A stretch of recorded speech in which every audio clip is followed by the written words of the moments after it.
नमस्कार बच्चों। आज हम कक्षा 11 राजनीति विज्ञान वार्षिक परीक्षा पेपर 2022 हल कर रहे हैं। बहुचयनात्मक प्रश्न। पहला प्रश्न, भारतीय संविधान में राज्य के नीति निर्देशक तत्व संबंधी प्रावधान निम्नलिखित में से किस देश के संविधान से लिए गए हैं? आप सभी को पता है बेटा, नीति निर्देशक तत्व हमने आयरलैंड से लिए हैं। वार्षिक परीक्षा पेपर हल कराना इसलिए महत्वपूर्ण हो जाता है कि कई बार परीक्षा में पिछली वार्षिक परीक्षाओं में पूछे गए प्रश्न वापस पूछे जाते हैं, इसलिए आप एक बार जरूर देखें। किस आदेश के द्वारा न्यायालय किसी गिरफ्तार व्यक्ति को न्यायालय के सामने प्रस्तुत करने का आदेश देता है? बंदी प्रत्यक्षीकरण सही आंसर। नेक्स्ट प्रश्न, संसद के 2 अधिवेशन के बीच अधिकतम समय अंतर होता है 6 माह। भारत के सर्वोच्च न्यायालय के मुख्य न्यायाधीश की नियुक्ति की जाती है राष्ट्रपति जी द्वारा। संविधान की 11वीं अनुसूची में दर्ज विषय प्रदान किए गए हैं स्थानीय स्वशासन की संस्थाओं को, यानी पंचायती राज को। 11वीं अनुसूची का संबंध 73वें संविधान संशोधन से, पंचायती राज से। प्लेटो ने निम्न में से किस पुस्तक की रचना की? The Republic. भारतीय संविधान में संशोधन करने वाला मुख्य घटक है संसद। संविधान का कौन सा संशोधन शहरी स्थानीय शासन से संबंधित है? 74वां। प्राकृतिक स्वतंत्रता की अवधारणा संबंधित रूसों से।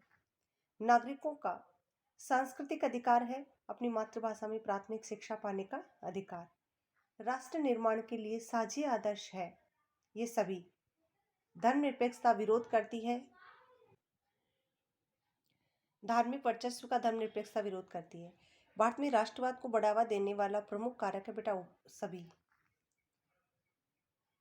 कौन सा शांति का तत्व नहीं है? बंधुत्व की भावना का अभाव। हालांकि ये जो चैप्टर है शांति वाला भी आपके कोर्स में नहीं है, 2024 का जो वार्षिक परीक्षा पेपर है उसके कोर्स में नहीं है।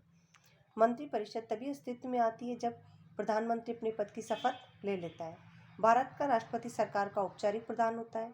न्यायपालिका व्यक्ति के अधिकारों की रक्षा करती है। भारतीय संविधान एक जीवंत दस्तावेज है। दुनिया में राष्ट्रवाद आज भी एक प्रभावी शक्ति है। धर्म और राज्य सत्ता के बीच संबंध विच्छेद धर्मनिरपेक्ष राज्य सत्ता के लिए जरूरी है। अगला प्रश्न अति लघुतात्मक प्रश्न है। क्वेश्चन संख्या 21, अधिकारों के घोषणा पत्र से क्या आशय है? संविधान द्वारा नागरिकों को प्रदान किए गए और संरक्षित अधिकारों की सूची को अधिकारों का घोषणा पत्र कहा जाता है। राजनीतिक सिद्धांत में हम क्या पढ़ते हैं? संक्षेप में लिखे निश्चित मूल्य और सिद्धांत। दूसरा, राजनीतिक चिंतकों के विचार जैसे कि कौटिल्य, अरस्तु, रूसो, अंबेडकर, गांधी जी, इनके विचार और राजनीतिक अवधारणाएं। नेक्स्ट प्रश्न, संसदीय शासन व्यवस्था में राज्य और सरकार का अध्यक्ष कौन होता है? बेटा अपने यहाँ पर दोनों ही स्तर पर संसदीय शासन व्यवस्था को अपनाया गया, केंद्र और राज्य में। केंद्र में राज्य का अध्यक्ष राष्ट्रपति होता है और सरकार का प्रधानमंत्री होता है, और प्रांत या राज्य में राज्य का अध्यक्ष राज्यपाल होता है और सरकार का अध्यक्ष मुख्यमंत्री होता है। सरकारी विधेयक किसे कहते हैं? किसी मंत्री के द्वारा प्रस्तुत किए गए विधेयक को सरकारी विधेयक कहा जाता है। पंचायती राज के 2 उद्देश्य। बेटा पंचायती राज का जो पहला उद्देश्य है आम जनता की भागीदारी बढ़ाना, और दूसरा जो स्थानीय क्षेत्र की समस्याएं हैं उनका समाधान करवाना। समानता के कोई 2 आयाम लिखिए। समानता का आयाम 3 आयाम होते हैं, राजनीतिक, आर्थिक और सामाजिक। वर्णन करना है। 4 नंबर का प्रश्न। सभी प्रश्नों में को थोड़ा बड़ा चढ़ा करके लिखना है। संविधान के 2 महत्वपूर्ण कार्य, कुछ बुनियादी नियमों को तय करना, और दूसरा निर्णय लेने की शक्ति किसमें रहेगी ये तय करने का काम। सरकार की शक्तियों पर सीमाएं लगाने का काम, इनका थोड़ा थोड़ा वर्णन करना है। अब है लघुत्रात्मक प्रश्न। उच्चतम न्यायालय भारतीय संविधान का संरक्षक है, व्याख्या कीजिए। 6 नंबर का प्रश्न है। वर्णन करना होगा। 2 तरीके, एक तो रीट या आदेश द्वारा और एक दूसरा है न्यायिक पुनरावलोकन के द्वारा। न्यायिक पुनरावलोकन उच्चतम न्यायालय को संविधान का संरक्षक बनाता है, और जिसके तहत न्यायपालिका विधायिका या कार्यपालिका द्वारा बनाए गए कानून या किए गए कार्यों को या लागू की गई विधियों को अवैधानिक घोषित कर सकता है। भारतीय संविधान में कठोरता और लचीलेपन का मिश्रण है, स्पष्ट कीजिए। वर्णनात्मक क्वेश्चन है बेटा, वर्णन करना है आपको। स्वतंत्रता के मार्ग में आने वाले बाधक तत्वों का उल्लेख कीजिए। स्वतंत्रता के मार्ग में जो बाधक तत्व हैं इनमें पहला है बेटा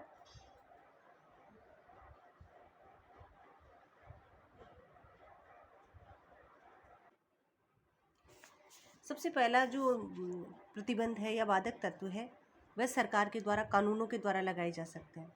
दूसरा है सामाजिक असमानता के आधार पर भी स्वतंत्रता पर प्रतिबंध लग सकते हैं या फिर आर्थिक असमानता के कारण भी स्वतंत्रता पर प्रतिबंध लग सकते हैं। नागरिकों के प्रमुख राजनीतिक अधिकार कौन कौन से हैं? मतदान का अधिकार, चुनाव में खड़े होने का अधिकार, चयन का अधिकार, आजीविका का अधिकार। इसी से नागरिक स्वतंत्रताएं जुड़ी हुई वर्णन करना बेटा। संविधान एक जीवंत दस्तावेज है। इस कथन का आशय स्पष्ट करते हुए इसके पक्ष में तर्क दीजिए। बिल्कुल, भारतीय संविधान बेटा 26 नवंबर 1949 को अंगीकृत किया गया, 26 जनवरी 1950 को लागू हुआ। आज इसको बने 70 साल से ज़्यादा समय हो गया, लेकिन ये अभी भी कार्य कर रहा है, क्योंकि हमारे संविधान में संशोधन की व्यवस्था की गई है। हमारा संविधान एक जीवित प्राणी की तरह कार्य करता है, ये अनुभवों से सीखता है, ये इसमें निरंतर नई व्याख्याएं जुड़ती जाती है और इसीलिए भारतीय संविधान की गिनती विश्व के सर्वश्रेष्ठ संविधानों में की जाती है।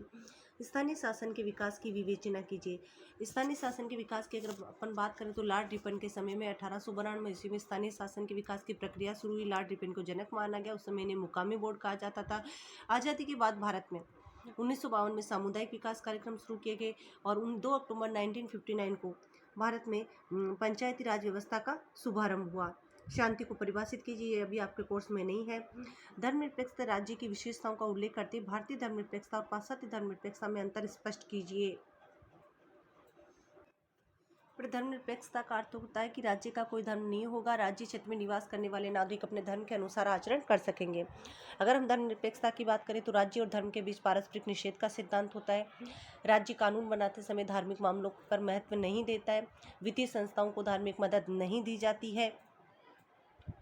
अब हम अगर बात करें भारतीय धर्मनिरपेक्षता और पाश्चात्य धर्मनिरपेक्षता में अंतर में, तो भारतीय धर्मनिरपेक्षता अंतरधार्मिक वर्चस्व और अंतरधार्मिक वर्चस्व दोनों पर एक साथ ध्यान केंद्रित करती है, लेकिन पश्चिमी धर्मनिरपेक्षता इन पर ध्यान केंद्रित नहीं करती। दूसरा अंतर, भारतीय धर्मनिरपेक्षता में व्यक्ति की आज़ादी और अल्पसंख्यकों की आज़ादी दोनों पे ध्यान दिया जाता है, जबकि पश्चिमी धर्मनिरपेक्षता सिर्फ व्यक्ति की आज़ादी की बात करती है।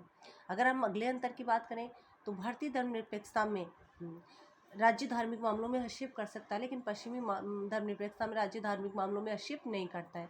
अगले अंतर की बात करें तो पश्चिमी धर्मनिरपेक्षता जो अल्पसंख्यक वित्तीय संस्थाएं हैं, शैक्षणिक संस्थाएं हैं, उनको वित्तीय मदद नहीं करती, लेकिन भारत में वित्तीय मदद की जाती है।